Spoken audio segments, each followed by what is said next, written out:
Inaasahan naman na bababa pa sa 6 hanggang 7 piso ang presyo ng bigas pagdating ng Agosto ayon sa Department of Agriculture. Ito ay dahil na rin sa pagbabawasang taripa sa imported rice.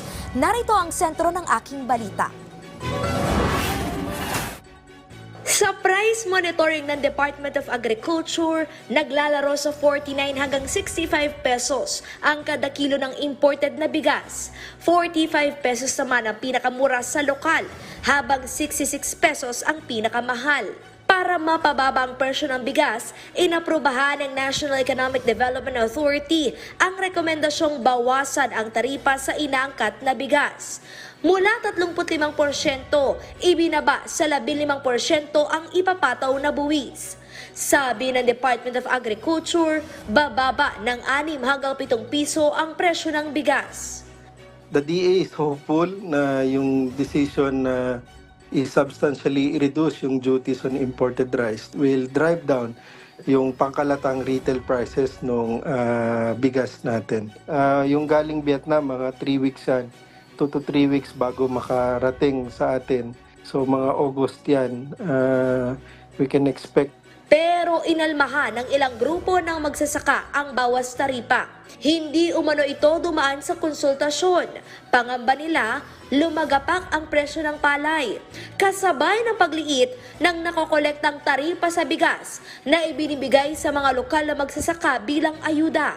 Our estimate is the palay price can go down by about 4 to 5 pesos per kilo because of this tariff reduction sa rice. No?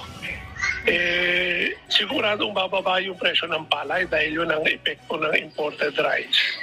Pero walang assurance na magmumura ang bigas dahil kung binubulsa lang ng mga importer at trader yung diferensya. Pero they never look at what will happen to farmers.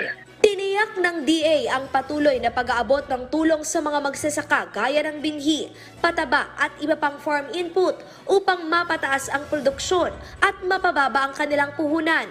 Yung presyuhan naman talaga, inaasahan natin bababa rin talaga eventually.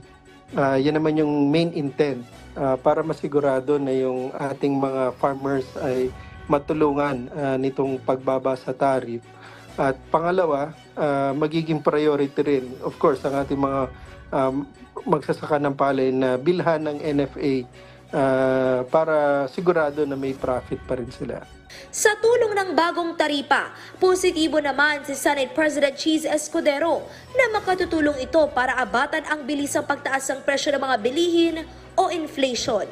Sang-ayon ako dahil ang pinakamalaking rason kung bakit tumataas ang inflation sa ating bansa, pangunahin ay yung pagtaas ng presyo ng pagkain at pangunahin sa pagkain, pagtaas ng presyo ng bigas. Kung mapapababa natin ito, malaki ang positibong epekto nito sa ating ekonomiya. Kalezal Pardilia para sa Pambansang TV sa Bagong Pilipinas.